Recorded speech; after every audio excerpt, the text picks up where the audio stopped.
Magandang araw mga kadawi, nandito na naman tayo sa dati nating spot kung saan suki tayo dito. So ito, dala na ulit natin tong travel rod natin, tapos itong ultralight nating Cardinal 3 na reel. So tatry natin, baka may makuha tayo ngayon. Okay? So ito yung spot, nandito ako sa may Tabaco Albay. Ito yung stream kung saan tayo mamimingwit. Fish on tayo mga ka-stream fishing. Okay. Ayan o, gadyon. Tackle data natin. 1.2 pounds na Varivas Esterline.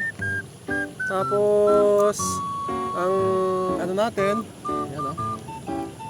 Ang ating reel ay Zebco Cardinal 3. Oh.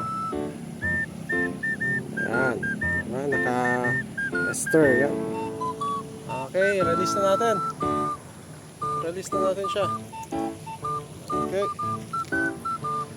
Okay. Release natin siya. Whoop.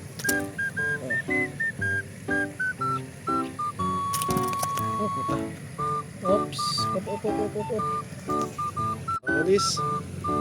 Release natin. There you go.